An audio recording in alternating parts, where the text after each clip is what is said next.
Hey hi friends. So last எபிசோடில் அந்த mark Joe நம்ம ஹீரோவோட அம்மா பற்றின விஷயம் எல்லாத்தையுமே அவங்ககிட்ட பேசி ஒரு மாதிரி அவனை நிலக்குலைய வைக்கிறா. அவனோட தலையெல்லாம் வலிக்க ஆரம்பிக்குது, அவனுக்கு பார்வெல்லாம் சரியாக தெரிய மாட்டேங்குது. ஸோ அந்த நேரத்தில் அவள் கையில் ஏதோ ஒரு கட்டை மாதிரி ஒன்று வச்சிருப்பா. அதை வச்சு அவங்ககிட்ட ஏதோ ஒன்று பண்ண வர, என்னை டச் பண்ணாத விடு அப்படின்னு சொல்லிட்டு ஹீரோ பார்த்தீங்கன்னா அவளை விட்டு தள்ளி போயிருப்பான். ஸோ இதுக்கப்புறம் நடக்க போகிறத நம்ம இந்த எபிசோடில் பார்க்கலாம். ஸ்டார்டிங் சீனில் அடுத்து அந்த அரச குடும்பத்தை சேர்ந்த இன்னொருத்தர் இருக்கான்ல ஜேசன், அவனை தான் காட்டுறாங்க. இவங்கிட்ட இப்போ அவனுடைய அடியால் வந்து சொல்கிறான், ஐயா இந்த மாதிரி இப்போ நடந்த ஒரு போட்டியில் அந்த பொண்ணு வந்து வின் பண்ணிட்டா அப்படின்ற மாதிரி சொல்கிறான். அதாவது நம்ம ஹீரோயின் இப்போ சாப்பாடு போட்டியில் வின் பண்ணியிருப்பாள்ல, அந்த விஷயத்தை தான் வந்து சொல்லிட்டு இருக்கான். இதை கேட்டு நம்ம ஜேசனும், அப்படியா நான் நினச்சதை விட அவள் பயங்கரமாக சமைப்பா போலையே, நான் எப்படியாவது சீக்கிரமாக அவளுடைய சாப்பாடை சாப்பிட்டே ஆகணும். எல்லாருமே இந்த அளவுக்கு பயங்கரமாக புகழ்றாங்க அப்படின்னா கண்டிப்பாக அந்த சாப்பாடில் ஏதோ ஒன்று இருக்குது. சரி அதெல்லாம் இருக்கட்டும், அந்த ஹீரோவை காட்டுக்குள்ளே ஒருத்தன் கொல்ல ட்ரை பண்ணால, அது நம்மளுடைய ஆள் அப்படின்னு சொல்லி நமக்கு தெரியுது, ஆனால் அது யார் அப்படின்னு சொல்லி கண்டுபிடிச்சா அப்படின்ற மாதிரி கேட்கும்போது, கண்டுபிடிச்சான் அரசே, நம்மளுடைய மந்திரிமார்களில் தான் ஒருத்தன் அந்த வேலையை பார்த்துருக்கான். அவன் தான் ஒரு அடியாளை ஏற்பாடு பண்ணி ஹீரோவை கொலை பண்ணுறதுக்கு அனுப்பியிருந்திருக்கான் அப்படின்னு சொல்ல ஜோசன் உடனே கத்துறான், நான் படிச்சு சொன்னேன், இப்போதைக்கு அவனை எதுவுமே பண்ண வேணாம் அப்படின்னு சொல்லிட்டு. அப்படி இருந்தும் இந்த மந்திரி பைத்தியக்காரனுங்க சும்மா இருக்க மாட்டானுங்க, அவனை கொல்றதுக்காக இப்படி ஆளுங்களை அனுப்பி நம்மளையே மாட்டி விட்டுருவானுங்க போல. எங்க பாரு, எப்படியாவது சீக்கிரமா அந்த அடியாள் யாருன்னு சொல்லி கண்டுபிடிச்சு அவனை கொலை பண்ணிரு, ஏன்னா அவன் ஹீரோ கிட்ட மாட்டினா அப்படின்னா நம்மளும் சேர்ந்து மாட்டிடுவோம் என்ன அப்படின்னு சொல்லும்போது, சரிங்க அரசே நான் பாத்துக்கிறேன், இன்னொரு 3 நாள் மட்டும் டைம் கொடுங்க அப்படின்னு கேட்க, உடனே பாத்தீங்கன்னா நம்ம ஜேசனும் முக்கியமான ஒரு விஷயம் இருக்கு, அதை இன்னைக்கு நைட்டுக்குள்ள பண்ணு அப்படின்னு சொல்லி அவனும் பாத்தீங்கன்னா ஏதோ ஒரு துண்டு சீட்டை கொடுக்குறான். அதில் என்ன எழுதியிருக்கான், என்ன பண்ண சொல்கிறான் அப்படின்ற எதுவுமே நமக்கு தெரியல. இப்போ அப்படியே கட் பண்ணால் நெக்ஸ்ட் சீனில் நம்ம ஹீரோயினையும் சியோவையும் பார்க்கறதுக்காக ஜாங் வந்திருக்கான். ஸோ நிறைய பொருட்களையும் பார்த்தீங்கன்னா ஹீரோயினுக்கு கொடுக்குறான். நீ இந்த போட்டியில் வின் பண்ணதுக்காக இது என்னுடைய பரிசு அப்படின்னு சொல்லிட்டு அதெல்லாம் கொடுக்குறான். அது அவளும் பார்த்து ரொம்ப ஆச்சரியப்படுறா, ஆஹா இதெல்லாம் ரொம்ப பழமையான பொருட்களாச்சே, இதெல்லாம் இப்போ என்னோட காலத்தில் இருந்துச்சுன்னா விலை மதிக்க முடியாததாக இருக்கும் அப்படின்ற மாதிரிலாம் அதை பார்த்துக்கிட்டு இருக்கும்போது ஜாங்கும் சொல்கிறான், அப்புறம் உனக்கும் ராஜாவுக்கு நடுவில் நல்ல ரிலேஷன்ஷிப் இருக்கா, 2 பேரும் எந்த அளவுக்கு இப்போலாம் க்ளோஸாக இருக்கீங்க அப்படின்ற மாதிரிலாம் கேட்கும்போது அவள் உடனே எடுத்த எல்லாத்தையுமே கீழே வச்சுட்டு, ஐயா நீங்கள் என்ன நினச்சிட்டு இருக்கிறீங்க, நான் என்ன அவங்க கூட ஒன்றா இருக்கிறதா நீங்கள் நினைக்கிறீங்களா, அந்த மாதிரிலாம் கிடையாது, நான் ஜஸ்ட்டு சமைக்கிறதுக்காக மட்டும் தான் அவர் கூட இருக்கேன். இங்கே பாருமா, என்கிட்டலாம் அந்த கதையை வந்து விட்டுட்டு இருக்காத, எனக்கு அவனை பற்றி நல்லா தெரியும், இந்த அரண்மனையில் இருக்க எல்லாருமே உன்னை வந்து எதிர்த்து பேசுகிறாங்க, நீ வந்து ஒரு பேய், உன்னை வெளியே துரத்தணும் அப்படின்ற மாதிரி சொல்கிறாங்க, எல்லாரும் சொன்னதையும் தாண்டி உன்னை இந்த இடத்துல வச்சிருக்கணும் அப்படின்றதுக்காக இப்படி ஒரு போட்டியையும் நடத்தி இப்படியே அவன் கூடவே இருக்கான் அப்படின்னா கண்டிப்பாக அவனுக்கு ஒன்று பிடிச்சிருக்கு அப்படின்னு தான் அர்த்தம். ஸோ அதனால நீங்கள் இன்னும் கொஞ்ச நாள் போக போக கண்டிப்பாக க்ளோஸ் ஆவீங்க பாரு அப்படின்ற மாதிரி சொல்லிட்டு அவன் பார்த்தீங்கன்னா அங்கேருந்து போகிறான். ஹீரோயினுக்கு ஒன்றுமே புரியல, என்னது இவன் பேசுகிறத பார்த்தா அவன் என்னை லவ் பண்ணலைனாலும் இவன் என்ன லவ் பண்ண வச்சிருவான் போலையே அப்படின்னு பார்த்துக்கிட்டு இருக்க. இப்போ அப்படியே நைட் ஆகுது, நைட்டு சமையல் சமைச்சு கொடுக்கணும் அப்படின்னு சொல்லிட்டு நம்ம ஹீரோயின் சியோ, அதுக்கப்புறம் அந்த பாங்கு அவனுடைய அசிஸ்டன்ஸ் எல்லாருமே பார்த்தீங்கன்னா அங்கே வந்துடுறாங்க. ஸோ இப்போதைக்கு நம்ம பாங்குக்கும் அவனுடைய அசிஸ்டன்ஸுக்கும் பார்த்தீங்கன்னா நம்ம ஹீரோயின் மேலே எந்தவித கோவமும் கிடையாது, ஏன்னா இப்போ அவங்களுடைய கை அவங்க கிட்ட இருக்குது அப்படின்னாலே அதுக்கு நம்ம ஹீரோயின் தானே முக்கியமான காரணம், அதனால இதுக்கு மேலே நம்ம அவகிட்ட எந்தவித பிரச்சனையும் பண்ண வேணாம் அப்படின்னு சொல்லி தான் அவளை இந்த இடத்துல சமைக்கிறதுக்காக ஏற்றுக்கிட்டாங்க. ஸோ இன்னைக்கு நம்ம என்ன சமைக்கலாம் அப்படின்னு சொல்லிட்டு எல்லாருமே சேர்ந்து கூடி பேசிகிட்டு இருக்கும்போது சரியா நம்ம ஹீரோ கிட்ட இருக்க அந்த வயசான அசிஸ்டன்ட் இருக்கார்ல, அவர் அந்த இடத்துக்கு வந்து இந்த மாதிரி ஹீரோவுக்கு ரொம்பவே பதற்றமான ஒரு சூழ்நிலை இருக்கு, அவன் எதனால் இந்த மாதிரி பண்ணுறானே தெரியல, எல்லாரையுமே ஒரு மாதிரி திட்டிகிட்டு இருக்கான், யார் சாப்பாடு கொடுக்க போனாலும் எல்லாரையுமே ஒரு மாதிரி திட்டுறான், அந்த சாப்பாடு எல்லாத்தையுமே கீழே தள்ளி விடுறான், ரொம்பவே கோவமாக இருக்கான், அடிக்கடி இந்த மாதிரி தான் அவனுக்கு ஆகும், அதனால இப்போ அவனுடைய கோவத்தை குறைக்கிற மாதிரி ஒரு நல்ல சாப்பாடாக பார்த்து பண்ணுங்க என்ன அப்படின்ற மாதிரி சொல்லிட்டு அவர் போயிடுறாரு. ஸோ என்ன பண்ணுறது, அவன் வேற கோவமாக இருக்கானா, எப்படி அதை சமாதானப்படுத்துறது அப்படின்னு சொல்லிட்டு ஹீரோயின் பார்த்தீங்கன்னா ஒரு மாதிரி யோசிச்சுட்டே இருக்கும்போது காலையில் அவள் ஒரு நூடுல்ஸை பண்ணலாம் அப்படின்னு சொல்லி ஐடியா பண்ணியிருப்பா. அந்த போட்டி நடந்துட்டு இருக்கும்போது அதுக்கப்புறமேட்டு தான் நம்ம பாட்டியோடைய நிலைமையை பார்த்து அவள் சூப் பண்ணியிருப்பான். ஸோ அதனால இப்போ பார்த்தீங்கன்னா அவள் நூடுல்ஸை பண்ண ஆரம்பிக்கிறான். இதுக்கு யாருமே தேவையில்லை, அவள் ஒருத்தையே பண்ணலாம் அப்படின்னு சொல்லிட்டு மாவு பிசைறதுலேருந்து அது நூடுல்ஸாக கொண்டு வரதுலேருந்து எல்லாத்தையுமே அவளே பண்ணுறா. அந்த நேரத்தில் அங்கே இருக்க மற்ற ஆளுங்க எல்லாருமே பார்த்தீங்கன்னா இது ஏதோ படம் பார்க்குற மாதிரி உட்காந்து பார்த்துக்கிட்டே இருக்காங்க. கடைசியில் அந்த நூடுல்ஸை பண்ணிட்டு உள்ள நம்ம ஹீரோ கிட்ட எடுத்து கொடுக்கலாம் அப்படின்னு சொல்லி போகும்போது அங்கே இருக்கக்கூடிய பணியாட்கள் எல்லாருமே பார்த்தீங்கன்னா ஹீரோ பயங்கரமாக திட்டுறான், உங்களெல்லாம் பார்த்தாலே எனக்கு பயங்கர இரிட்டேட்டாக இருக்குது, ஒழுங்கா எல்லாருமே இங்கேருந்து போயிருங்க அப்படின்னு சொல்லிட்டு ரொம்ப கோவத்தோடு கத்திக்கிட்டே இருக்கும்போது நம்ம ஹீரோயினும் பார்த்துட்டு சரி இவங்கிட்ட இந்த சாப்பாடை வந்து இப்போ கொடுத்து சாப்பிட வைக்க முடியாது, நம்ம கிளம்பிடலாம் அப்படின்னு சொல்லிட்டு அவள் அப்படியே அங்கேருந்து போகலான்னு பார்க்கும்போது சரியா நம்ம ஹீரோ அவளை பார்த்துட்டு, ஏய் என்ன நீ மட்டும் போகிற, இங்கே வா என் கூட வேறு அப்படின்னு சொல்லும்போது இவ்வளோ என்ன மட்டும் என்னது கூப்பிட்றான் அப்படின்னு சொல்லிட்டு பக்கத்தில் போயிட்டு அந்த சாப்பாடை கொடுக்குறா. அதை பார்த்துட்டு நான் எவ்வளோ பசியில் இருக்கேன் தெரியுமா, என்ன சம்மந்தமே இல்லாமல் இப்படி நூடுல்ஸை கொண்டு வந்து வச்சிருக்க, ஏதாவது கறிகிரின்னு சமைச்சு கொண்டு வர மாட்டியா அப்படின்ற மாதிரி கேட்க, ஐயா அது ஒன்றும் இல்லை, உங்களுக்கு இதுதான் நல்லா இருக்கும் அப்படின்னு தோணுச்சு, அதனால தான் நான் எடுத்துகிட்டு வந்தேன் அப்படின்னு சொல்லும்போது சரி ஓகே ஃபர்ஸ்ட் நீ சாப்பிடு அப்படின்னு சொல்ல நம்ம ஹீரோயினும் சாப்பிட்டு காட்டுறா. நல்லா இருக்கு அப்படின்னு சொன்னதுக்கப்புறம் நம்ம ஹீரோவும் சாப்பிட பார்க்குறான். அவனால் அந்த நூடுல்ஸை எடுக்கவே முடியல. சரி ஓகே நீயே ஊட்டி விடு அப்படின்னு கேட்க அவளும் பார்த்தீங்கன்னா கரெக்டாக ஊட்டி விட ஆரம்பிக்கிறா. அதை சாப்பிடும்போது ஹீரோவுக்கு மறுபடியும் பார்த்தீங்கன்னா ரொம்ப பயங்கர டேஸ்ட்டாக இருக்குது. அப்படியே ஒரு மாதிரி ரொம்ப கோவத்தில் இருந்த நம்ம ஹீரோ கொஞ்சம் ரிலாக்ஸ் ஆகிறான். உனக்கு எப்படி தெரியுது நான் எந்த மாதிரி நேரத்தில் என்ன மாதிரியான சாப்பாடுலாம் சாப்பிடுவேன் அப்படின்னு சொல்லிட்டு என்னோட மைண்டையே ரிலாக்ஸ் பண்ணிட்டேன், அப்படின்னு சொல்லி ஒரு மாதிரி ஹீரோயினை பார்த்துட்டு இருக்கான். அப்பதான் அவனுக்கு ஞாபகம் வருது, சரி வந்ததுலேருந்து நான் உன்னை தனியாவே பார்க்குறேன், உனக்குன்னு வேற யாருமே இல்லையா, அம்மா அப்பா இந்த மாதிரி யாருமே இல்லையா அப்படின்னு கேட்க, அரசே நான் உங்ககிட்ட எத்தனை தடவை சொல்றது, நான் தான் இங்கே வந்ததுலேருந்து சொல்கிறேன்ல, நிஜமாவே நான் 500 வருஷத்துக்கு முன்னாடி இருந்தால் வந்திருக்கேன், என்னோட அப்பா அங்கே தான் இருக்காரு, அப்புறம் அம்மா நான் சின்ன வயசில் இருக்கும்போதே இறந்து போயிட்டாங்க அப்படின்னு சொல்ல உடனே பார்த்தீங்கன்னா ஹீரோவுக்கு ஒரு மாதிரி ஆயிடுது. ஏன்னா அவனுடைய அம்மாவும் சின்ன வயசுலேயே இறந்து போயிட்டாங்க, அதுக்கப்புறமேட்டு அவன் தனிமையில் தான் வளர்ந்துருப்பான். ஸோ அப்படியே ஒரு மாதிரி ஹீரோயின்ட்ட சொல்கிறான், அம்மா இல்லாமல் வளர்றது ரொம்பவே கஷ்டம் இல்லை, நானும் அந்த மாதிரி தான் வளர்ந்தேன் அப்படின்ற மாதிரி சொல்லும்போது ஹீரோயினும் அப்படியே ஹீரோவை பற்றி கொஞ்சம் பரிதாபப்பட்டு யோசிக்க ஆரம்பிக்கிறா. என்னதான் இவன் முட்டாள்தனமாக நிறைய விஷயங்கள் பண்ணாலும் இவனோட அம்மா இல்லாமல் இவன் வளர்ந்ததை நினைக்கும் போது கொஞ்சம் கஷ்டமாக தான் இருக்குது அப்படின்ற மாதிரி யோசிக்க, டக்குன்னு ஹீரோவும் சரி 500 வருஷத்துக்கு முன்னாடி இருந்து இங்கே வந்த அப்படின்னு சொல்கிறல்ல, அப்படின்னா எப்படி இங்கே வந்த, எது உன்னை கூட்டு வந்துச்சு அப்படின்னு கேட்க உடனே அவளும் சொல்கிறா, அதான் நானும் ஸ்டார்டிங்லேருந்து சொல்கிறேன்ல, அந்த சமையல் புக் மூலமாக தான் நான் இந்த இடத்துக்கு வந்தேன், ஆனால் அதை தான் நீங்கள் அந்த பள்ளத்தாக்கிலே தூக்கி போட்டிங்கல்ல, எப்படி மறுபடியும் நான் போகிறது, எனக்கு மறுபடியும் அது வேணும் அப்படின்னு சொல்லும்போது சரி சரி ஓகே நான் ஆளுங்களை வச்சு அதை எடுத்துகிட்டு வர சொல்கிறேன், இப்போ எனக்கு ஒரு முக்கியமான விஷயத்த தெரிஞ்சுக்கிட்டே ஆகணும், அதை கொஞ்சம் கரெக்டாக சொல்லிடுறியா, நீ ஃபியூச்சர்லேருந்து தான் வந்திருக்க அப்படின்னா கண்டிப்பாக என்னை பற்றிலாம் படிச்சிருப்பல்ல, என்னோட ஆட்சி எல்லாத்தையுமே புக்கில் யாராவது எழுதியிருப்பாங்கல்ல, அதில் என்ன இருந்துச்சு, என்னோட மரணம் எப்படி இருந்துச்சு, நான் எது நாள் வரைக்கும் வாழ்ந்தேன் அப்படின்ற மாதிரிலாம் கேட்கும்போது இவளுக்கு ஒரு மாதிரி டக்குன்னு ஜெர்க் ஆகுது. ஏன்னா நம்ம ஹீரோ ரொம்ப நாள் வாழ மாட்டான், கொஞ்ச நாள்லேயே செத்து போயிடுவான். அதுவும் இல்லாமல் மக்கள் எல்லாருமே சேர்ந்து அதுக்கு முன்னாடியே அவனை அந்த ஆட்சியிலேருந்தும் கிளச்சிருப்பாங்க. ஸோ இந்த அளவுக்கு எல்லாருமே சேர்ந்து அவனுக்கு எதிராக திரும்பின விஷயம் இப்போ அவனுக்கு தெரிய வந்துச்சு அப்படின்னா அவன் இப்போ இருக்கிறத விட இன்னும் ஏதாவது லூசுத்தனமாலாம் பண்ண வாய்ப்பு இருக்கு. மக்களையே கொடுமை பண்ணுவான், அதுவும் இல்லாமல் ஆட்சியில் இருக்கக்கூடிய இந்த மந்திரிகளையும் ஏதாவது ஒன்று பண்ணிடுவான். அதனால இதை நம்ம இவங்ககிட்ட சொல்லாமல் இருக்கிறதே நல்லது. ஸோ அதுக்கப்புறம் நம்ம ஹீரோ வாழ ஆரம்பிச்சான் அப்படின்னா கண்டிப்பாக ஹிஸ்ட்ரி எல்லாமே சேஞ்ச் ஆயிரும், நிறைய விஷயங்கள் மாறிடும். ஹிஸ்ட்ரியை நம்ம எதுவும் மாற்ற வேணாம், இவன் சாகிறதா இருந்துச்சுன்னா அது அவன் தலைவிதி, சாகட்டும் அப்படின்னு சொல்லிட்டு, அதுவா நான் ஒரு புக்கில் தான் உங்களை பற்றிலாம் படித்தேன், பட் எனக்கு மறந்துருச்சு, நான் ரொம்ப நாளைக்கு முன்னாடி படித்தேன்ல அப்படின்ற மாதிரி பார்த்தீங்கன்னா இவ்வளோ அப்படியே போய் சொல்லி மலிப்பிடுறா. அப்புறம் நம்ம ஹீரோயின்கிட்ட இந்த நூடுல்ஸ்லாம் நீ எப்படி பண்ண அப்படின்னு கேட்க அவ்வளோ அந்த செய்முறை விளக்கம் எல்லாத்தையுமே பார்த்தீங்கன்னா ஒரு மாதிரி சொல்லிக்கிட்டு இருக்கா. அது எல்லாமே இவனும் நோட் பண்ணிக்கிறான். இப்போ அப்படியே அடுத்த சீனில் நம்ம ஹீரோ பார்த்தீங்கன்னா தனியாக இருக்கும்போது ஒரு புக்கில் நம்ம ஹீரோன்னு சொன்ன அந்த ரெசிபி எல்லாத்தையுமே பார்த்தீங்கன்னா எழுதி வச்சிட்டு இருக்கான். ஸோ இந்த புக்குக்கு நம்ம ஏதாவது ஒரு தலைப்பை கொடுக்கணும் அப்படின்னு சொல்லிட்டு மாங் அப்படின்னு சொல்லி இவன் பார்த்தீங்கன்னா ஏதோ ஒரு நேமையும் எழுதி ஒட்டுறான். கரெக்டாக இவன் இந்த மாதிரி ஒட்டும் போது நம்ம ஹீரோயின் டைம் டிராவல் பண்ணி வந்த அந்த சமையல் புக் இருக்குல்ல, அது அப்படியே மறைஞ்சு போகிற மாதிரி காட்டுறாங்க. ஏன்னா அந்த புக்கோடைய நேமும் மாங்கு தான். ஸோ அதை வச்சு பார்த்தா ஃபியூச்சரில் நம்ம ஹீரோயினுக்கு அந்த மாங் அப்படின்ற ஒரு புக்கு கிடைக்கும்ல, அது ஆக்சுவலாக நம்ம ஹீரோ எழுதுன்னு தான் போல. அதனால தான் நம்ம ஹீரோ ஃபர்ஸ்ட் டைம் இந்த புக்கை உருவாக்குற இந்த நேரத்தில் ஃபியூச்சர்ல இருந்து வந்து அந்த புக்கு பார்த்தீங்கன்னா மறைஞ்சு போகுது. அதுவும் இல்லாமல் நம்ம ஹீரோயினோட பேக் பார்த்தீங்கன்னா ஏதோ ஒரு லாக்கர்ல இருந்த மாதிரி நமக்கு காட்டியிருப்பாங்க. அதை வச்சு பார்த்தா நம்ம ஹீரோயினோட ஹேண்ட் பேக்கை ஆல்ரெடி யாரோ ஒருத்தங்க எடுத்து ஒரு லாக்கர்ல சேஃபாக வச்சிருந்திருக்காங்க. ஸோ யார் அதை பண்ணது அப்படின்னு சொல்லி நமக்கு தெரியல. ஸோ இப்போ உங்களுக்கு நல்லா புரிஞ்சிருக்கும் அப்படின்னு நினைக்கிறேன். நம்ம ஹீரோயின் ஃபியூச்சர்ல இருந்து எடுத்துட்டு வந்தாலும் அந்த சமையல் புக்கு அதை ஃபர்ஸ்ட் எழுதுனதே நம்ம ஹீரோ தான் போல. ஸோ அதனால தான் இந்த டைம் லைன்ல அவன் இந்த புக்கை ஃபர்ஸ்ட் டைம் உருவாக்குற இந்த நேரத்தில் நம்ம ஹீரோயின் கொண்டு வந்த அந்த புக்கு மறைஞ்சு போயிருது. ஏன்னா அந்த புக்கு ஃபர்ஸ்ட் டைம் உருவாக்குனது இதே நேரத்தில் தான். ஸோ அதனால தான் அந்த புக்கு மறைஞ்சு போயிருச்சு ஒரிஜினல் இங்கே இருக்கிறதுனால. ஸோ இதை அவன் பார்த்துக்கிட்டு இருக்கும்போது திடீர்னு நம்ம ஹீரோவோட படை தளபதி இருக்கார்ல, அவர் உள்ள வந்து அரசே ஒரு முக்கியமான விஷயம், உங்களுடைய அம்மா மரணத்தில் இருக்கக்கூடிய ரகசியம் எல்லாத்தையுமே தெரியப்படுத்துற மாதிரி நம்மளுடைய படையால் ஒருத்தன் டாக்குமெண்ட்ஸ் எல்லாம் எடுத்துட்டு வரேன்னு சொல்லியிருந்தான்ல, அவன் இப்போ காணாம போயிட்டான். அவன் வர சொன்ன இடத்துக்கு நானும் போய் பார்த்தேன், அங்கே கொஞ்சம் ரத்தம் தான் இருந்துச்சு,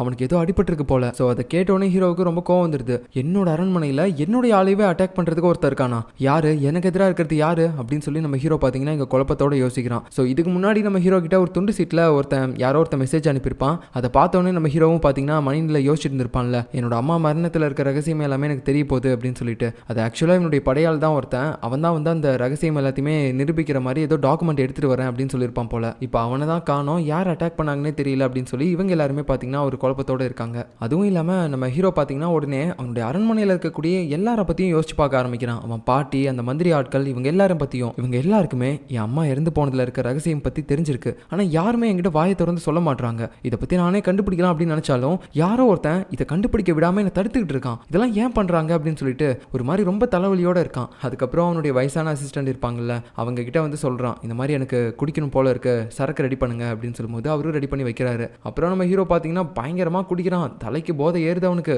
அப்போ அந்த நேரத்தில் எனக்கு பசிக்கிற மாதிரி இருக்கு, சாப்பாடு ரெடி பண்ண சொல்லுங்க அப்படின்னு சொல்லும்போது இந்த பக்கம் அந்த அசிஸ்டண்ட்டும் வந்துட்டு நம்ம ஹீரோயின்ட்ட எழுப்பி சொல்கிறாங்க.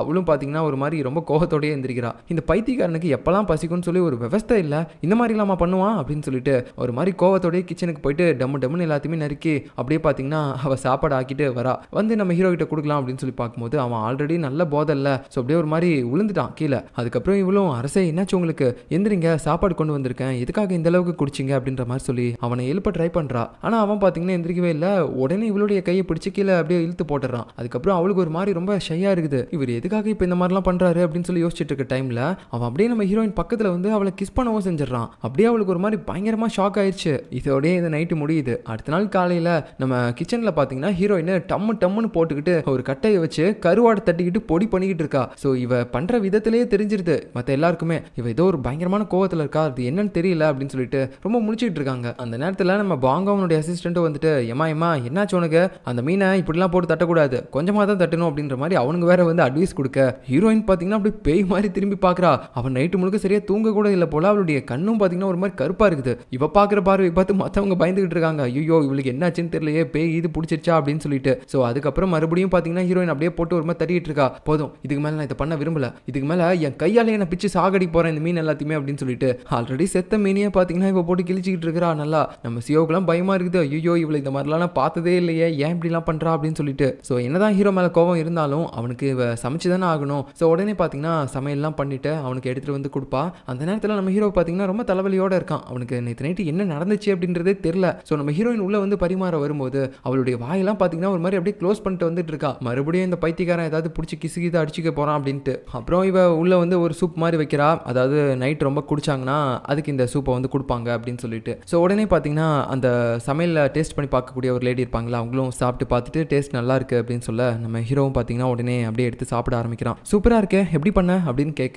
அவ ஏதோ கொடுமை பண்ண மாதிரி பேசுறா. அந்த மீனை அப்படியே ஒரு மாதிரி அறுத்து அதை காய வச்சு அதை ஒரு மாதிரி பொட்டி பண்ணி கையாலேயே அடிச்சு உடச்சு அப்படி இப்படின்னு சொல்லிட்டு ஒரு மாதிரி கோபத்தோடய பேசிக்கிட்டு இருக்காளா. ஹீரோவுக்கு நல்லா தெரிஞ்சிச்சு இவ ஏதோ ஒரு விஷயத்துல என் மேலே கோவமா இருக்கா, என்னன்னு தெரியல, அதனால தான் இப்படிலாம் பேசுறா அப்படின்ற மாதிரி யோசிச்சுட்டு கடைசியில் அவனுக்கே லைட்டாக ஞாபகம் வர ஆரம்பிக்குது. நேற்று நைட்டு என்ன நடந்துச்சு அப்படின்னு சொல்லி யோசிக்கும் போது ஸோ ஏதோ தப்பாக நடந்திருக்குன்ற மாதிரி அவனுக்கு தெரியுது. உடனே பார்த்தீங்கன்னா ஹீரோயினை தவிர மற்ற எல்லாருமே வெளியே அனுப்பி நம்ம ஹீரோயின்ட்ட கேட்குறா, நேற்று நைட்டு நான் ஏதாவது உங்ககிட்ட தப்பாக நடந்துக்கிட்டேன்னா என்ன அப்படின்னு கேட்க, எதை தப்பாக நடந்துக்கிட்டேனாவா, உனக்கு எதுவுமே தெரியாதா, ஆமா உனக்கு எங்கே தெரியும், நீ தான் தலகால் புரியாமல் குடிச்சிருந்தியே, தா பொண்டாட்டி மாதிரி பக்கத்தில் இழுத்து போட்டு இன்னும் கொஞ்ச நேரம் என் கூட இரு, இன்னும் கொஞ்ச நேரம் என் கூட இருன்னு சொல்லிட்டு அப்படியே பண்ணீங்க, இதெல்லாம் எனக்கு ஞாபகம் இல்லைன்னு நினைக்கிறியா அப்படின்னு சொல்லிட்டு கிஸ் பண்ண மேட்டரை தவிர மற்ற எல்லாமே பார்த்தீங்கன்னா அவள் பேசிக்கிட்டு இருக்கா. ஹீரோவுக்கு ஒரு மாதிரி ஆயிடுது. அந்த மாதிரிலாம் நான் பண்ண, பண்ணாத மாதிரி நடிக்காதரா, இங்க பாரு, நீ பேசுறத பார்த்தா எனக்கு ஏதோ உன் மேல இன்ட்ரெஸ்ட் இருந்து அதனால நான் சரக்கடிச்ச நேரத்தை பயன்படுத்தி உங்ககிட்ட ஒன்னா இருந்த மாதிரி நீ பேசிட்டு இருக்க, அந்த மாதிரிலாம் கிடையாது, எனக்கு ஒன்று சுத்தமாக பிடிக்காது அப்படின்ற மாதிரிலாம் சொல்லும்போது நம்ம ஹீரோயினும் அதைத்தான் நானும் சொல்றேன், நான் உங்களை பொறுத்த வரைக்கும் ஒரு சமையல்காரி, நீங்க என்னுடைய அரசன், அதனால அதே மாதிரி ஒரு ரிலேஷன்ஷிப்பை மெயின்டைன் பண்ணிக்கலாம், தேவையில்லாம இதுக்கு மேல நமக்குள்ள இந்த மாதிரி விஷயங்கள்லாம் நடக்க வேணாம், அதுவும் இல்லாம இதுக்கு மேல குடிக்காதீங்க, அதிகமா குடிக்கிற நேரமா பார்த்து என்ன சமைக்க சொல்லி சாவடிக்காதீங்க அப்படின்னு சொல்லிட்டு அவ பாட்டுக்கு போயிடுறா. ஸோ அதுக்கப்புறம் நம்ம ஹீரோவும் பார்த்தீங்கன்னா ஒரு மாதிரி பதட்டத்தோடய இருக்கான். ஐயோ இவ ரொம்ப கோவமா இருக்கா போலயே நேற்று நான் பண்ணதுனால அப்படின்ற மாதிரி யோசிக்கும் போது, ஆமா நான் ஏன் கோவம் பண்ணும், இவன் என்னுடைய சமையல்காரி தானே, எனக்கு கீழே வேலை பார்க்குறவ தானே, இவளுக்காக நான் ஏன் பயப்படணும் அப்படின்னு சொல்லி ஹீரோயின் மேலே இருக்க பயத்தில் இவனே பார்த்தீங்கன்னா ஒரு மாதிரி புலம்பிக்கிட்டு இருக்கான், என்ன ஆறுதல் சொல்லிக்கிறதுன்னு தெரியாம. அந்த டைமில் அவன் மறுபடியும் யோசிக்க ஆரம்பிக்கிறான், ஏன்னா கிஸ் பண்ண மேட்டர்லாம் அவனுக்கு தெரியாது. ஸோ அதனால மறுபடியும் அப்படியே ஒரு மாதிரி திங்க் பண்ணிகிட்டே இருக்கும்போது அப்போதான் அவனுக்கு ஞாபகம் வருது, ஐயோ இந்த மாதிரிலாம் நான் பண்ணேன் அப்படின்னு சொல்லி யோசிச்சுக்கிட்டு இருக்கும்போது அந்த வயசான அசிஸ்டன்ட் கிட்டையும் கேட்குறாரு, இந்த மாதிரி நிஜமாவே நேற்று நான் அவகிட்ட அந்த மாதிரிலாம் நடந்துக்கிட்டேனா அப்படின்னு கேட்க, அடா ஆமா அரசே, நான் மட்டும் என்ன பண்ணுறது, அதெல்லாம் வந்து தடுக்கவா முடியும், நீங்கள் ஏதோ விருப்பப்பட்டு பண்ணுறீங்கன்னு நினச்சிட்டு இருந்தேன் அப்படின்ற மாதிரி பார்த்தீங்கன்னா அவரு சொல்கிறாரு. ஐயோ இப்போ என்ன பண்ணுறது எப்படி அவளை சமாளிக்கிறது அப்படின்னு சொல்லிட்டு ஹீரோயினுக்கு பயந்து இவன் யோசிச்சுட்டு இருக்கிறான். நெக்ஸ்ட் நம்ம ஹீரோயின் பார்த்தீங்கன்னா மறுபடியும் கிச்சனுக்கு தான் போயிட்டு இருப்பான். அந்த நேரத்தில் வழியில் பார்த்தீங்கன்னா அந்த கில்லை பார்க்குறா, ஹீரோவோட க்ளோஸ் ஃப்ரெண்ட் இருக்கான்ல அவன். ஸோ அவனை பார்த்த உடனே இவ்வளோ, நீ என்னடா குரங்கு மாதிரி தவிட்டு வந்துட்டு இருக்க, அம்மா நீ யாரு அப்படின்னு கேட்க, உடனே அவனும் முடியலாம் ஒரு மாதிரி சிலிப்பி விட்டு காட்டுறான். அன்னைக்கு நம்ம ஹீரோயினை அந்த வெளியில் கூட்டு போகிற மாதிரி சொல்லிட்டு ஏமாத்திருப்பான்ல, ஸோ அந்த மாதிரிலாம் பண்ணி காட்டும் போது ஹீரோயினுக்கு தெரியுது, நீயாடா அன்னைக்கு என்ன வெளியே கூட்டு போறேன்னு சொல்லி ஏமாத்தினல்ல, இப்போ நான் ஒரு பெரிய ஆள் தெரியுமா, இந்த அரசாங்கத்துக்கே நான் தாண்ட தலைமை செஃப் அப்படின்னு சொல்லும்போது, சரிம்மா பயமா இருக்குது, அப்புறம் உன் கூடவே ஒருத்தர் இருப்பாள் சிஓ அப்படின்னு சொல்லிட்டு அவளை கொஞ்சம் நல்லா பார்த்துக்கோ, அன்னைக்கு உனக்கான இன்கிரீடியன்ஸ் எடுத்துகிட்டு வரும்போது அவளை ஒருத்தங்க அட்டாக் பண்ண ட்ரை பண்ணாங்க, அவங்கள நான் எப்படி தடுத்துட்டேன் அப்படின்னு சொல்லும்போது, சரி அது யாருன்னு உனக்கு தெரியுமா அப்படின்னு கேட்க, இல்லை எனக்கு அதெல்லாம் தெரியாது, பட் இதுக்கு மேலே அந்த சிஓவை நல்லபடியே பார்த்துக்கோ அப்படின்னு சொல்லிட்டு அவன் போகிறான். ஸோ அங்கேருந்து போகும்போது கூட பார்த்தீங்கன்னா ஒரு மாதிரி குரங்கு மாதிரி தவிட்டே போகும்போது இந்த அரண்மனையில் இருக்க எல்லாருமே ஒரு தின்ஸாக தான் இருப்பானுங்க போல, கருமை இவனுங்களை பார்த்தாலே எனக்கு கடுப்பாக இருக்குது அப்படின்னு சொல்லிட்டு அவள் புலம்பிட்டு போகிறா. அவள் போனதுக்கப்புறம் நம்ம கில் இருக்கான் பார்த்தீங்களா, அவன் அந்த ஓட்டு மேலே உட்காந்துக்கிட்டு ஒரு விஷயத்தை பற்றி யோசிச்சு பார்க்க ஆரம்பிக்கிறான். அன்னைக்கு நம்ம சிஓ பார்த்தீங்கன்னா அந்த இன்கிரீடியன்ட் எடுத்துகிட்டு வரும்போது அவளை அந்த பாங்ஜியோட ஹீரோவோட அடியால் பார்த்தீங்கன்னா அட்டாக் பண்ண ட்ரை பண்ணியிருப்பாள் அந்த ஹேர் பினை வச்சு. அந்த டைமில் நம்ம கில் வரது தெரிஞ்சு அவள் அங்கேருந்து ஓடி போயிருப்பா. போகும்போது அந்த ஹேர் பினை பார்த்தீங்கன்னா அங்கேயே போட்டு போயிருப்பா. ஸோ அந்த ஹேர் பின்னை அன்றைக்கி நம்ம கில் எடுத்து வச்சுருப்பான். இப்போ அதை பார்த்தீங்கன்னா ஒரு ஹேர் பின்னை சொருவுற ஒரு சின்ன கம்பியில் பார்த்தீங்கன்னா அவன் சொருவி பார்க்குறான். ரெண்டும் மேட்ச் ஆகுது. ஸோ இப்போ அந்த ஹேர் பின்னுக்கு அவன் போட்ட அந்த இரும்பு கப்பை பற்றின ஒரு ஃப்ளாஷ்பேக்கை நினச்சி பார்க்க ஆரம்பிக்கிறான். சின்ன வயசில் இவனுடைய சிஸ்டர் பார்த்தீங்கன்னா அரண்மனைக்கு ஏதோ ஒரு வேலை பார்க்கறதுக்காக போயிருப்பாங்க. பட் திடீர்னு அன்ஃபார்ச்சுனேட்லி அவங்க இறந்து போயிட்டு தான் ரிட்டர்ன் வந்திருப்பாங்க. அதை பார்த்து சின்ன வயசுலேயே நம்ம கில்லு பயங்கரமாக அழுதுருப்பான். இதுக்காக தான் நீ அரண்மனைக்கு போனியாக்கா, ஏன் இந்த மாதிரிலாம் போன, நீ இங்கேயே இருந்திருக்கலாம்ல அப்படின்னு சொல்லி அழுதுருப்பான். அந்த டைமில் அவள் கையில் பார்த்தீங்கன்னா இந்த ஹேர் பின்னை சொருவுற அந்த இரும்பு கப்பையும் பார்த்துருப்பான். அதை அப்படியே எடுத்து இவ்வளோ நாள் வச்சிருந்திருப்பான். பட் இப்போ அவனுக்கு கிடைச்ச அந்த பின்னை இந்த கப்போடையே போட்டு பார்க்கும்போது அவனுக்கு மேட்ச் ஆகுது. ஸோ அதை வச்சு பார்த்தா நான் தேடிட்டு இருக்கக்கூடிய அந்த ஆள் இங்கே தான் இருக்காங்க, அவங்க தான் கண்டிப்பாக என்னோட சிஸ்டரையும் கொலை பண்ணியிருக்கணும், நான் சீக்கிரமாக கண்டுபிடிப்பேன் அப்படின்னு சொல்லிட்டு இவன் ஒரு பக்கம் பார்த்தீங்கன்னா யோசிச்சுட்டு இருக்கான். ஸோ நம்ம கில்லு இப்போ இந்த அரண்மனையில் சுற்றிட்டு இருக்கிறதுக்கு பின்னாடியும் ஒரு விஷயம் இருக்குது அப்படின்றது நமக்கு இது மூலமாக தெரியுது. இதே நேரத்தில் நம்ம பாங்ஜூ இருக்கால, அவள் பார்த்தீங்கன்னா ஒரு மாதிரி கடுப்பில் கேட்டுட்டு இருக்கா. உண்மையாகவே நேற்று நைட்டு ஹீரோவும் ஹீரோயினும் ஒன்றா இருந்தாங்களா, கிஸ் பண்ணாங்களா அப்படின்ற மாதிரிலாம் கேட்கும்போது ஆமாம்மா எல்லாருமே அப்படி தான் சொல்கிறாங்க, பட் அது உண்மையானு எனக்கு தெரியல அப்படின்ற மாதிரி பார்த்தீங்கன்னா சொல்லும்போது இவளுக்கு ஒரு மாதிரி பொறாமையாக இருக்குது. அவள் எதுக்காக இவ்வளோ க்ளோஸாக இருக்கா அவன் கூட அப்படின்னு சொல்லிட்டு. அது மட்டும் இல்லாமல் நான் ஈவினிங் அவனை பார்க்கணும், அரசன் இங்கே வர சொல்லுங்க அப்படின்ற மாதிரிலாம் சொல்லும்போது சரிங்கம்மா நான் சொல்லிடுறேன் அப்படின்னு சொல்லி அந்த பணிப்பெண்ணும் அங்கேருந்து போயிடுறாங்க. இப்போ அப்படியே அடுத்த சீனில் நம்ம ஹீரோ பார்த்தீங்கன்னா அவனுடைய மந்திரிமார்கள் எல்லார்ட்டையுமே வந்து பேசிக்கிட்டு இருக்கான். ஆக்சுவலாக இவங்களுடைய எதிர் நாடு ஒன்று இருக்குது. அந்த நாட்டில் இருக்கக்கூடிய ஒரு அரசன் பார்த்தீங்கன்னா இவங்க கிட்ட அதிகமான சில பொற்காசுகளை கேட்குறான். எதுக்காகனா அப்போ தான் நம்மளுடைய நாட்டுக்குள்ளே ஒரு நல்ல நட்புறவு இருக்கும், நம்ம வந்து அடிச்சுக்கிட்டு சாக மாட்டோம் அப்படின்ற ஒரு எண்ணத்தோடு கேட்குறாரு. பட் இதனாலேயே இவங்க ரெண்டு பேருக்கு நடுவுலையும் சண்டை வந்துடும் போல. ஏன்னா நம்ம ஹீரோ அந்த அளவுக்கு கோவப்படுறான். எப்படி அவனால் இந்த அளவுக்கு நம்ம கிட்ட இருந்து கேட்க முடியும்? நம்மளுடைய அரசாங்கத்தில் இருக்க பொற்காசு எல்லாமே நம்மளுடைய நாட்டு மக்கள் கஷ்டப்பட்டு உழைச்சி கொடுத்தது. ஸோ அப்படி இருக்கும்போது அதை வந்து ஈஸியாக இவங்க கேட்டாங்க அப்படின்னா அதை எப்படி நம்மளால கொடுக்க முடியும்? இதெல்லாம் புரியாம அதை கொடுக்கணும்னு சொல்லி நீங்க வேற வந்து என்கிட்ட மனு கொடுக்குறீங்க, உங்களுக்குலாம் அறிவில்லையா அப்படின்னு சொல்லி அங்க இருக்க எல்லா மந்திரிகளை பார்த்தும் ஒரு மாதிரி கோவத்தோட திட்டிட்டு இருக்கான். இதெல்லாம் நம்ம ஏதோ அவனுக்கு கொடுக்கணும்னு சொல்லி அவசியமே கிடையாது. ஒருவேளை பதிலுக்கு போர் எடுத்து வந்தாலும் நம்ம பார்த்துக்கலாம், நம்மகிட்டயும் படைகள் இருக்காங்க, வீரர்கள் இருக்காங்க அப்படின்ற மாதிரி சொல்லிட்டு இவன் பார்த்தீங்கன்னா ரொம்ப தைரியத்தோட பேசிட்டு இருக்கான். இப்போ அப்படியே வெளியே வரும்போது அந்த இடத்துல அவனுடைய படை தளபதி இருக்கான்ல, அவன் வந்து ஒரு ரகசியத்தை சொல்றான். அரசே நேத்து நான் உங்ககிட்ட சொன்னல, நம்மளுடைய அடியால் ஒருத்தன் உங்க அம்மாவோட மரணத்தில் இருக்க அந்த ரகசியத்தை தெரியப்படுத்துற மாதிரி ஒரு டாக்குமெண்ட் எடுத்துட்டு வந்தான்னு சொன்னல, அவன் நேற்று நைட் ஏதோ ஒரு கும்பலால் தாக்கப்பட்டான்ல, இப்போ அவன் எந்த இடத்துல இருக்கான் அப்படின்னு சொல்லி எனக்கு தெரிஞ்சிருச்சு. நான் போய் அவனை பார்த்துட்டு வரேன், அவன்கிட்ட நமக்கு தேவைப்படுற மாதிரி ஏதாவது விஷயங்கள் இருந்துச்சுன்னா நான் அதை கேட்டு தெரிஞ்சுக்கிட்டு வந்து உங்ககிட்ட சொல்றேன் அப்படின்னு சொல்லிட்டு அவன் போறான். நம்ம ஹீரோவும் சீக்கிரமா வந்து சொல்லி நீ பார்த்து சேஃபா போ அப்படின்ற மாதிரி சொல்லிடுறான். சரியா அந்த நேரத்தில் அந்த வயசான அசிஸ்டன்ட் வந்து ஹீரோ கிட்ட அரசே இந்த மாதிரி பாங்ஜோ உங்களை பார்க்கணும்னு சொல்றாங்க அப்படின்னு சொல்லும்போது எனக்கு இப்போ யாரையும் பார்க்கணுன்ற மைண்ட் செட் இல்லை அப்படின்னு சொல்லிட்டு அங்கிருந்து போயிடுறான். இந்த விஷயம் நம்ம பாங்ஜோவுக்கு தெரியறதுக்கு முன்னாடி அவ பார்த்தீங்கன்னா பயங்கரமா மேக்கப்லாம் போட்டுட்டு இருக்கா. அவன் இப்போ நம்மளை பார்க்க வர போறான், ஸோ அதுக்கு முன்னாடி நம்ம நீட்டா இருக்கணும் அப்படின்னு சொல்லி அலங்காரம் பண்ணிட்டு இருக்கும்போது அந்த பணிப்பெண் வந்து சொல்றாங்க, அம்மா இந்த மாதிரி அரசர் உங்களை பார்க்க முடியாதுன்னு சொல்லிட்டாரு அப்படின் போது அவளுக்கு செம்ம ஷாக்கு, மூஞ்சி அடிச்ச மாதிரி இருக்குது. என்ன பார்க்க முடியாதுன்னு சொல்லிட்டானா அப்படின்ற மாதிரி பார்த்தீங்கன்னா அவ ரொம்ப கோவத்தோட இருக்கா. இதே நேரத்தில் நம்ம ஹீரோ அவன் அம்மா இறந்து போன அந்த விஷயத்த மட்டும் தான் மறுபடியும் ஒரு மாதிரி பார்த்துக்கிட்டே இருக்கான் அவனுடைய மெமரிஸ்ல. இவன் கண்ணு முன்னாடி அவன் அம்மாவை தரன்னு இழுத்துட்டு போயிருப்பாங்க, அவங்களை கொல்ல சொல்லி இவனுடைய அப்பா தான் ஆர்டரே கொடுத்துருப்பாரு. அந்த நேரத்தில் அவர் தான் ராஜாவா இருந்திருப்பாரு. ஸோ அது எல்லாத்தையுமே நினைச்சு பார்த்து அவன் அம்மா இவங்கிட்ட ரொம்பவே அன்பா நடந்துகிட்டதையும் யோசிச்சு பார்க்குறான். ஸோ அவனுக்கு ரொம்ப கோவமாகவும் இருக்கு, அதே சமயம் பார்த்தீங்கன்னா அவன் ரொம்ப சேடாகவும் இருக்கான். ஸோ இது எல்லாத்தையுமே யோசிச்சு பார்த்து அவன் அப்படியே பார்த்தீங்கன்னா எங்கே போறனே தெரியாம நம்ம ஹீரோயின் இருக்கக்கூடிய அந்த கிச்சனுக்கு போகும்போது அங்கே பின்னாடி இருக்க அந்த வயசான பணியாலும் சொல்றாரு, அரசே நீங்க இப்போ கிச்சனுக்கு வந்திருக்கீங்க அப்படின்னு சொல்லும்போது அப்பதான் அவனுக்கே தெரியுது, நான் எதுக்காக இப்போ இவ்வளோ பார்க்கறதுக்காக வந்தேன், நான் ரொம்ப கஷ்டங்கள்ல இருக்கும்போது இவ்வளோ பார்க்கணும் அப்படின்னு சொல்லி நான் ஏன் துடிக்கிறேன் அப்படின்னு சொல்லி ஹீரோயின் இவங்கிட்ட நல்ல விதமாக பேசின அந்த விஷயங்கள் எல்லாத்தையுமே பார்த்தீங்கன்னா யோசிச்சு பார்க்க ஆரம்பிக்கிறான். இவன் மேலே நம்மளே அறியாமல் நம்ம ஏதோ ஒரு ஃபீலிங்ஸ்குள்ளே போகிறோமே அப்படின்ற மாதிரி யோசிச்சுட்டு டக்குன்னு பார்த்தீங்கன்னா அவன் அங்கிருந்து மறுபடியும் அவனுடைய ரூமுக்கு போயிடுறான். அங்கே போயிட்டு ஒரு மாதிரி தலைவலியோடு உட்காந்துட்டு இருக்கும்போது அங்கே பணிப்பெண்ணும் வந்து கேட்குறாங்க, அரசே உங்களுக்கு என்ன சாப்பாடு வேணும் அப்படின்ற மாதிரி கேட்க அவன் எனக்கு எதுவுமே வேணாம் அப்படின்னு சொல்லிடுறான். ஸோ இந்த விஷயம் இந்த கிச்சனில் இருக்க நம்ம ஆளுங்களுக்கும் தெரியுது, ஹீரோயினுக்கு ரொம்ப ஷாக்காக இருக்கு. இதுக்காக அவன் சாப்பாடை வேணான்னு சொல்கிறான். அதுவும் இல்லாமல் அங்கே இருக்க மற்ற ஆளுங்களும் என்ன சொல்கிறாங்கன்னா, இந்த மாதிரி அவர் எப்பயுமே சாப்பாடு ஸ்கிப் பண்ணவே மாட்டார், அப்படி இருக்கும்போது இப்போ சாப்பாடு வேணாம் அப்படின்னு சொல்கிறாருன்னா அவர் எந்த அளவுக்கு மனசு உடஞ்சு போயிருப்பாரு அப்படின்னு சொல்லிட்டு இவங்க பார்த்தீங்கன்னா ஒரு மாதிரி குழப்பத்தோடு யோசிச்சுட்டு இருக்காங்க. இப்போ உடனே நம்ம ஹீரோயினும் அவர் சாப்பிட்றாரோ இல்லையோ சமைக்க வேண்டியது நம்ம கடமை, ஸோ நம்ம சமைச்சு போய் கொடுக்கலாம், அதை பார்த்துட்டு வேணுமா வேணாமான்னு சொல்லி அவர் முடிவு பண்ணட்டும் அப்படின்னு சொல்லி இவங்க எல்லாருமே சமைக்க போகிறாங்க. ஸோ இந்த நேரத்தில் நம்ம பாங்குடைய அசிஸ்டன்ட் ஒருத்தர் இருப்பான்ல, அவன் பார்த்தீங்கன்னா கையில் ஏதோ ஒன்று வச்சுட்டு பார்த்துட்டு இருக்கான். இப்போ தான் அதோடைய ஃப்ளாஷ்பேக் நம்ம காட்டுறாங்க. இவன் பாங்ஜூ கிட்ட நிறைய விஷயங்கள் போய் சொல்லியிருப்பான்ல, அப்போ பாங்ஜூ வந்து என்ன சொல்லியிருப்பானா, ஒரு விஷயத்தை கொடுத்து ஹீரோவுக்காக கிச்சனில் சமைக்கும் போது அந்த சாப்பாட்டில் இதை கலந்துரு அப்படின்னு சொல்லி கொடுத்துருப்பா. பட் இருந்தாலும் இப்போ வரைக்கும் நமக்கு சரியா தெரியல இது விஷம் தானா அப்படின்னு சொல்லிட்டு. நம்ம ஹீரோயினுக்கு கெட்ட பேர் வரணும் அப்படின்னு சொல்லி தான் இதை அவள் பண்ண சொல்லியிருப்பா. பட் இருந்தாலும் இந்த பாங்குடைய அசிஸ்டன்ட் பார்த்தீங்கன்னா ஒரு மாதிரி கொஞ்சம் குழப்பத்தோடு இருக்கான். இதை நம்ம பண்ணலாமா வேணாமா அப்படின்னு சொல்லிட்டு. அதுக்கப்புறம் நம்ம ஹீரோயின் சமைச்சு அதை ஹீரோ கிட்ட எடுத்துட்டு போகலான்னு பார்க்கும்போது அவன் வேணான்னு சொல்லிடுறான். ஸோ இதே மாதிரி மதியானமும் சொல்கிறான், அப்புறம் நைட்டும் சொல்கிறான். இந்த மாதிரி அவன் அடிக்கடி சாப்பாடு சாப்பிடாம இப்படி தான் இருக்கான் அப்படின்னு சொல்லிட்டு ரொம்ப நம்ம ஹீரோயினும் பார்த்தீங்கன்னா வருத்தத்தோட வெளியில் உட்காந்து நிலாவை பார்த்துக்கிட்டு இருப்பாள.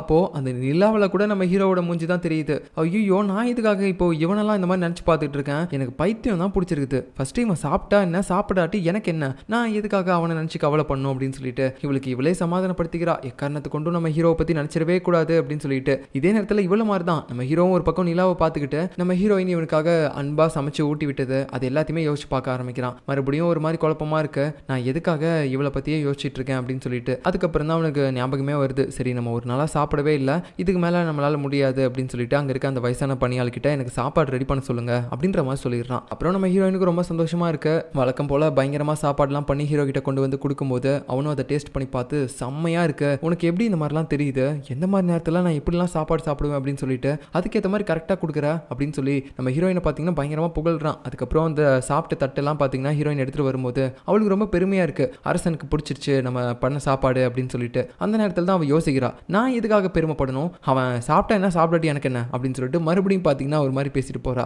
பட் இருந்தாலும் ஹீரோ நல்லா சாப்பிட்டுட்டான் அப்படின்ற ஒரு சந்தோஷத்தில் இவ குதிச்சு குதிச்சு போகும்போது மேலே இருந்துட்டு நம்ம ஹீரோவும் அவளை பார்த்து ஒரு மாதிரி சிரிக்க ஆரம்பிக்கிறான். அப்படியே அவனோட இதயமும் படபடன்னு துடிக்க ஆரம்பிக்குது. அப்பதான் அவனுக்கே தெரிய வருது, என்னையே அறியாம எனக்கு ஏன் இவன் மேலே ஏதோ ஒரு ஃபீலிங்ஸ் வருது, அதனால கண்ட்ரோலும் பண்ண முடியல அப்படின்னு சொல்லிட்டு ஹீரோயினை பார்த்துக்கிட்டு இருக்கான். ஸோ ஹீரோவுக்கு இப்போதான் ஹீரோயின் மேலே கொஞ்சம் கொஞ்சமாக லவ் வர ஸ்டார்ட் ஆகுது போல. நம்ம ஹீரோயினுக்கு எப்போ வரும் அப்படின்றத பொறுத்து தான் பார்க்கணும். ஸோ இதுக்கப்புறம் நடக்க போகிறத நம்ம அடுத்த எபிசோடில் பார்க்கலாம். பாய்.